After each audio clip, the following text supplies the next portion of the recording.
Hemos llegado al capítulo 17 del Evangelio según San Lucas y vamos a ver qué es lo que nos dice Jesús en este capítulo. Empezamos. Dijo a sus discípulos: es imposible que no haya escándalos, pero hay de aquel por quien vienen. Más le vale que le pongan al cuello una piedra de molino y le arrojen al mar, que escandalizar a uno de estos pequeños. Vayan pues con cuidado.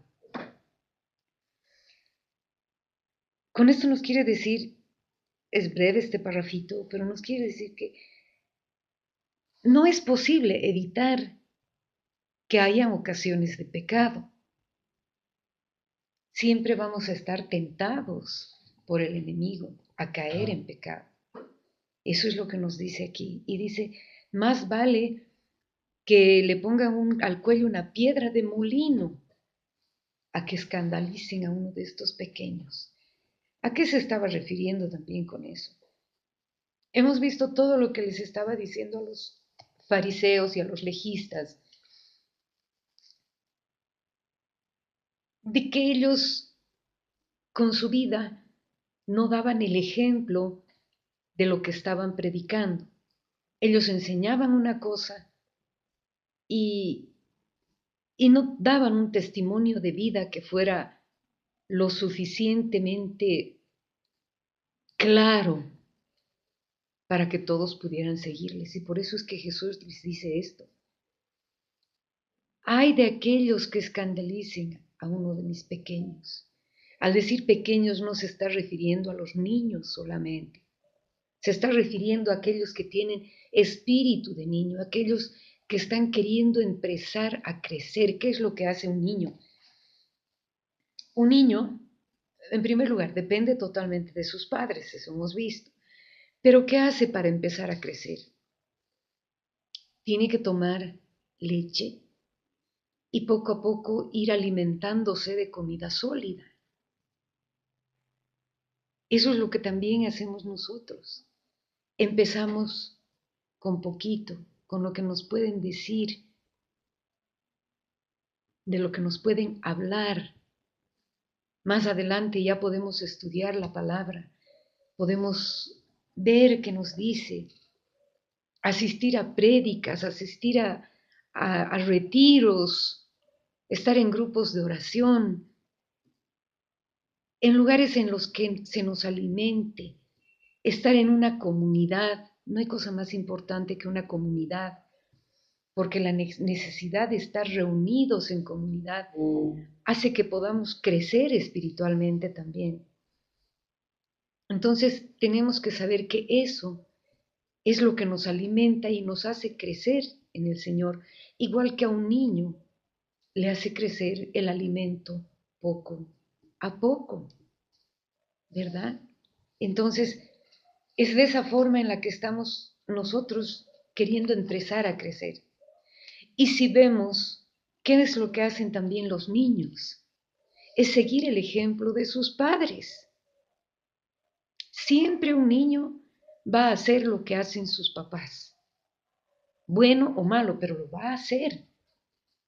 Y si nosotros no tenemos quien nos dé ejemplo con su vida, por más que estudiemos y leamos la palabra del Señor, vamos a seguir el ejemplo de los que nos están hablando, pero que con su vida no dan ejemplo de lo que están predicando. Tenemos que tener mucho cuidado con eso. Tenemos que tener mucho cuidado con a quién estamos siguiendo. ¿Estamos siguiendo a este ser humano o estamos siguiendo a Jesús? Si estamos siguiendo a Jesús, por más que alguien nos diga o haga lo contrario, no vamos a seguirlo. En cambio, si con su vida nos está demostrando que es un fiel seguidor de lo que está predicando, de la palabra del Señor, a ese sí podemos seguirlo. Y nosotros los laicos también estamos en ese peligro de hablar del Señor y no dar ejemplo con nuestras vidas. Todos aquellos que han sido puestos por el Señor en nuestro camino tienen que aprender a ver en nosotros el testimonio que podemos dar con nuestras vidas respecto a lo que estamos enseñando. Hermanos, todos somos pecadores. No hay uno que pueda llamarse santo. Yo no puedo decir, yo no tengo pecado porque sigo la palabra del Señor. No puedo, no puedo, porque tengo momentos de debilidad y de caer en pecado. Todos estamos siempre cayendo en pecado constantemente, como decimos cuando recemos el yo pecador, pecado de pensamiento, de palabra, de obra, de omisión. Pero no queremos que eso se refleje y que influya para que otras personas caigan por nuestro ejemplo. Eso es lo que nos dice el Señor en este pedacito de pasaje que hemos leído. No sean ustedes mal ejemplo para estos pequeños, para los que están empezando a crecer, los que están empezando a seguir mi camino. No sean ustedes aquellos que los hagan caer o que los confundan. Debemos tener muchísimo cuidado en cómo presentarnos ante los que el Señor está poniendo en nuestro camino. Y sigue, si tu hermano peca, repréndele, y si se arrepiente, perdónale. Y si peca contra ti 7 veces al día, 7 veces, y 7 veces se vuelve a ti diciendo me arrepiento, le perdonarás. El perdón cristiano es la respuesta al arrepentimiento. Dios mismo, cuando ve nuestros corazones arrepentidos por aquel pecado que hemos cometido, tiene misericordia de nosotros, nos perdona y quiere que nosotros también actuemos de la misma manera.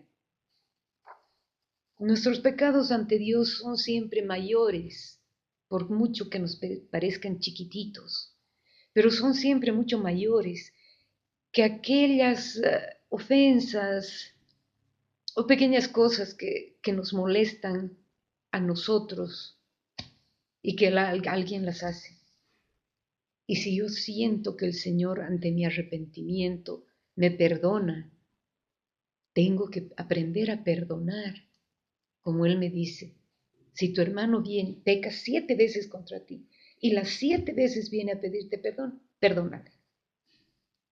Perdónale, porque es lo que hace el Padre.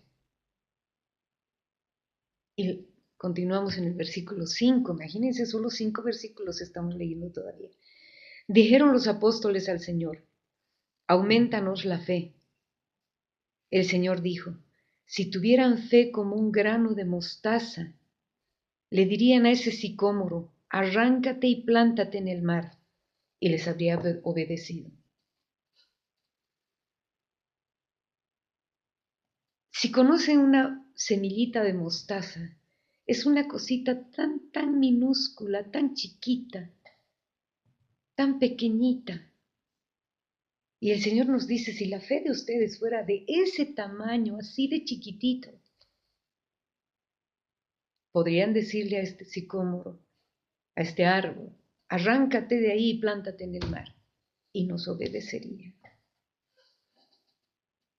Sí, es importante pedirle al Señor que nos ayude con su espíritu para que nuestra fe pueda crecer, pueda fortalecerse, para que nuestra fe, esperemos, llegue por lo menos a ese pedacito, a esa semillita tan pequeña. ¿Y cómo vamos a aumentar nuestra fe? Solamente diciéndole, Señor, aumenta mi fe, Señor, aumenta mi fe. ¿Y yo no voy a hacer nada? Para eso tenemos la oración. Para eso tenemos la oración y, como les decía antes, la comunidad. Es muy importante porque si yo estoy reunida en una comunidad, me estoy congregando con ellos, hombres y mujeres, jóvenes y personas mayores, voy a ver y voy a aprender de ellos la fe. Si yo tengo más fe que ellos van a aumentar su fe al ver la fe que yo tengo. Y si ellos tienen más fe que yo voy a aumentar mi fe al poder estar con ellos, reunirme y orar, estar en oración, porque la reunión en comunidad no es una reunión para pasarla bien solamente. La pasamos bien en una comunidad, obviamente, pero también tenemos que aprender que esa comunidad nos sirve de alimento y nos sirve de oración, porque el Señor nos dice, donde están dos o más en mi nombre, ahí estoy yo. Y si hacemos oración en conjunto, sabemos que el Señor está presente en medio de nosotros y que esa su presencia va a hacer que nuestra fe crezca. Versículo 7. ¿Quién de ustedes que tiene un siervo arando o pastoreando y cuando regresa del campo le dice, pasa al momento y ponte a la mesa? No le dirá más bien, prepárame algo para cenar y cíñete para servirme, y luego que yo haya comido y bebido, comerás y beberás tú. ¿Acaso tiene que dar las gracias al siervo porque hizo lo que le mandaron? De igual modo ustedes, cuando hayan hecho todo lo que se les manda, digan, no somos más que unos pobres siervos, solo hemos hecho lo que teníamos que hacer. Nuevamente, es el mensaje del Señor para nosotros. Si hemos decidido seguir al Señor, si hemos recibido una misión del Señor, una misión en la que poder servirle, no voy a esperar que el Señor me diga, gracias, gracias porque estás haciendo. Yo tampoco voy a decirle al Señor, Señor, ¿no me agradeces por lo que estoy haciendo? No, no, estoy haciendo lo que Él me mandó a hacer. Lo que sí tengo que hacerlo es bien, porque si lo hago mal, el Señor me va a reprender. Si lo hago regular, no tiene ningún sentido. El Señor nos dice, quiero fríos o calientes. Hay que hacerlo bien. Y si hago bien, me esfuerzo en hacer bien. Lo único que puedo decir, no soy nada más que un siervo del Señor y solo estoy haciendo lo que tenía que hacer. Solo estoy haciendo lo que tenía que hacer, lo que el Señor me mandó. Y si el Señor ve que es algo bueno, mi premio será arriba. Si no, no quiero ni pensar. Tenemos que procurar cumplir bien con lo que el Señor nos manda. Y vamos a seguir. Versículo 11. De camino a Jerusalén, pasó por los confines entre Samaria y Galilea. Al entrar en un pueblo salieron a su encuentro 10 hombres leprosos que se pararon a la distancia. Y levantando la voz dijeron, Jesús, Maestro, ten compasión de nosotros. Al verlos les dijo, vayan y preséntense a los sacerdotes. Y sucedió que mientras iban, quedaron limpios. Uno de ellos, viéndose curado, se volvió glorificando a Dios en alta voz y postrándose rostro en tierra a los pies de Jesús le daba gracias. Y este era un samaritano. Tomó la palabra Jesús y le dijo, ¿no quedaron limpios los 10? ¿Los otros 9 dónde están? ¿No ha habido quien volviera a dar gloria a Dios sino este extranjero? Y le dijo, levántate y vete, tu fe te ha salvado.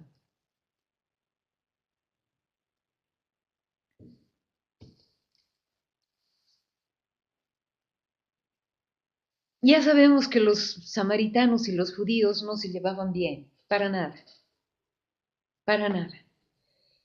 Pero los leprosos, todos los leprosos, vivían en lo que siempre se han llamado leprosarios, vivían apartados de la ciudad.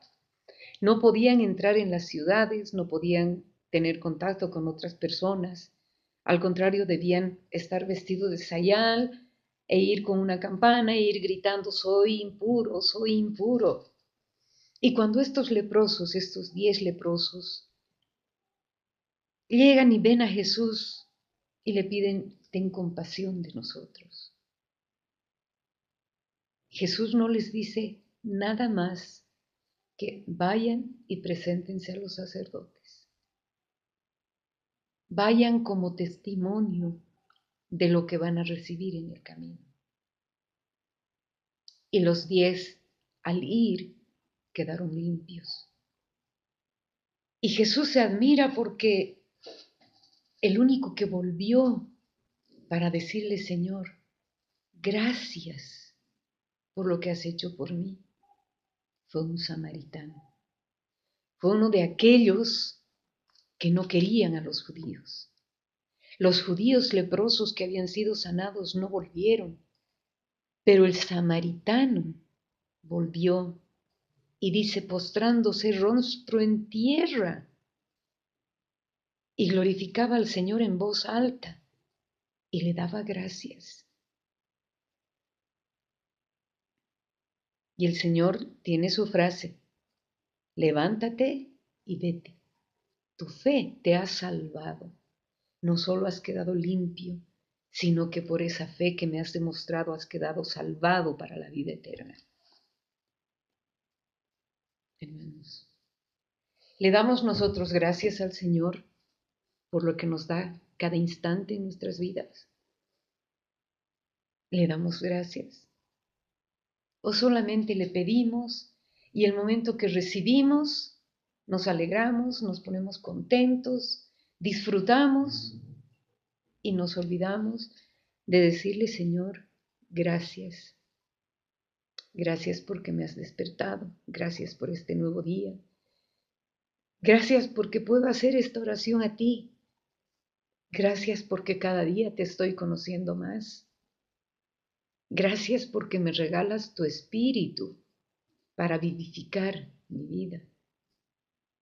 Tenemos tanto, hermanos, que agradecerle al Señor. Tenemos tanto que agradecerle por las cosas espirituales que nos da, como por las cosas materiales que nos regala cada instante. Cómo el Señor tiene cuidado de cada uno de nosotros. Aprendamos a ser reconocidos con lo que el Señor nos da. Versículo 20. Y habiéndole preguntado los fariseos cuándo llegaría el reino de Dios, les respondió, la venida del reino de Dios no se producirá aparatosamente, ni se dirá, véanlo aquí o allá, porque miren, el reino de Dios ya está entre ustedes. Esta es una semilla escatológica, de una escatología realizada. A ver, esta es la primera parte del discurso escatológico que vamos a ver en Lucas hasta el final de este capítulo, desde el versículo 20 hasta el 37. Es la primera parte que va a continuar hasta el capítulo 21. Y hay dos tipos de escatologías que vamos a ver en la Biblia. La escatología finalista y la escatología realizada. La escatología, ya sabemos, nos habla del final de los tiempos. Esa es la escatología que conocemos, el final de los tiempos. Todo lo que se refiere al final de los tiempos es escatología. La escatología realizada es aquella en la que nos muestra, como en este caso, que el Señor nos dice, el reino de Dios ya está, ya se ha cumplido. Esa escatología ya ha llegado, ya está entre ustedes. Esta escatología que vamos a ver en este capítulo 17, hasta el final del capítulo 17, es escatología realizada, es inmediatista, mientras que la que vamos a ver en el capítulo 21 es finalista. ¿Sí? La escatología realizada o la escatología inmediatista es hoy, ahora. No debo dejar a Dios para el final de los tiempos. Debo hacer algo hoy. Cumplir lo que el Señor me ha encomendado, cumplir lo que el Señor me ha enseñado, seguir su camino, seguir la vida que Él me ha marcado. No sea que me llame y me pregunte y tenga que decirle, tuve cosas más importantes que hacer antes de cumplir con lo tuyo. Qué feo, ¿verdad? Eso es hacerle un feo al Señor. Pero esa escatología realizada nos lleva a eso, a tener en cuenta el hoy, el presente. Este instante puede ser el último de mi vida. Mi vida puede terminar ahora. ¿Cómo me voy a presentar al Señor? A eso nos lleva lo que es la escatología realizada. Por eso el Señor nos dice, el reino de Dios ya está entre ustedes. Él ya estaba aquí. Él, Dios encarnado, estaba en medio de nosotros. Y dice, no será aparatosamente, eso les decía el Señor, el reino de Dios no se producirá aparatosamente, como era la idea de la parucía que se tenía, ¿no? Una cosa tremenda. Y aquí ya, miren que el reino de Dios ya está entre ustedes. Ese ya es lo que podríamos llamar la semilla de la escatología realizada. Lucas ve un proceso que debe ser completado, ya ha empezado en todos nosotros, pero debe continuar para llegar a su totalidad. Ya, el reino de Dios ya está entre ustedes. Ustedes ya me conocen, ya han conocido, ya han escuchado mi palabra, ya saben quién soy. Ya está entre ustedes el reino de Dios. Ahora, complétenla para que cuando llegue el momento en que sean llamados, puedan justificar su paso por la tierra. ¿Sí? Y dijo a sus discípulos, días vendrán en que desearán ver uno solo de los días del Hijo del Hombre, y no lo verán. Y les dirán, mírenlo aquí, mírenlo allá. No vayan ni corran detrás, porque como relámpago fulgurante que brilla de un extremo al otro del cielo, así será el Hijo del Hombre en su día. Pero antes tendrá que padecer mucho y ser reprobado por esta generación. Hay muchas cosas que están ocurriendo ahora en nuestro medio, en todo el mundo. Hay tantas cosas extrañas, tantas nuevas, digamos, creencias, nuevas filosofías, hay tantos nuevos movimientos, de alguna forma religiosos, si queremos llamarlos así, pero no son, que utilizan la palabra de Dios, utilizan el nombre de Jesús para llevarnos a cosas que no vienen de Dios, a cosas que no nos van a santificar, a, a creencias nuevas, pero a la vez antiguas, porque algunas vienen de filosofías orientales que nada tienen que ver con nosotros. Y no debemos ser confundidos por ellos, no debemos estar confundidos ante lo que nos quieren mostrar, por mucho que nos parezca hermoso, maravilloso, no. Nosotros tenemos la palabra de Dios y tenemos que seguirla como el Señor nos manda, no desviarnos de lo que nos dice el Señor, no creer que porque esta otra gente está hablando del Señor, utilizando su nombre, si no está trayendo paz a nuestro corazón, no debemos seguir, porque las cosas de Dios nos traen paz al corazón. Y sigue el versículo 26. Como sucedió en los días de Noé, así será también en los días del Hijo del Hombre. Comían, bebían, tomaban mujer o marido, hasta el día en que entró Noé en el arca, vino el diluvio y los hizo perecer a todos. Lo mismo sucedió en los días de Lot. Comían y bebían, compraban y vendían, plantaban, construían. Pero el día que salió Lot de Sodoma llovió fuego y azufre del cielo y los hizo perecer a todos. Así sucederá en el día del Hijo del Hombre, el día en que el Hijo del Hombre se manifieste. Aquel día el que esté en el terrado y tenga sus enseres en casa, no baje a recogerlos. De igual modo el que esté en el campo no se vuelva atrás. Acuérdense de la mujer de Lot. Quien intente guardar su vida la perderá y quien la pierda la conservará. Yo les digo, aquella noche estarán dos en un mismo lecho y a uno tomarán y al otro dejarán. Habrá dos mujeres moliendo juntas, una la tomarán y a la otra la dejarán. Y le dijeron, ¿dónde, Señor? Y él les dijo, donde esté el cuerpo, allí también se reunirán los buitres. Esta parte ya habíamos explicado en el Evangelio de Mateo, pero a lo que quiero referirme ahora es a esta parte en la que habla de cómo sucedió en los días de Noé. Actualmente se está tomando a Noé como a un santo anterior al judaísmo con el que Dios hizo un pacto y a través de él con todas las naciones.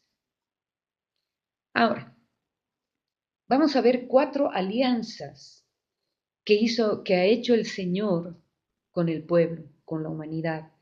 Primero tenemos la alianza que hizo Dios con Adán en la creación. Es una alianza de la creación y eso está en el Génesis 1. La segunda alianza es esta a la que nos estamos refiriendo ahora, que es la alianza que hizo con Noé. Y es una alianza de restauración. Por todo el pecado, Dios, mediante el diluvio, separó a esta familia, la familia de Noé, y con ella hizo un pacto de restauración para restaurar al pueblo. Eso está en el Génesis 7. La tercera alianza es la alianza que hizo Dios con Abraham, en el Génesis 15, y que la completa en el capítulo 17. El capítulo 15 empieza, el 17 la termina.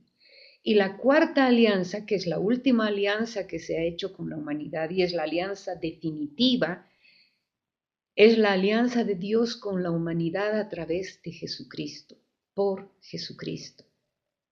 No nos olvidemos que Jesús en la última cena, al tomar el cáliz, dijo, esta es mi sangre, sangre de la alianza nueva y eterna. Esas son las 4 alianzas que han habido a lo largo de toda la historia de la salvación. Y nos quedamos con esa idea para continuar con el capítulo 18.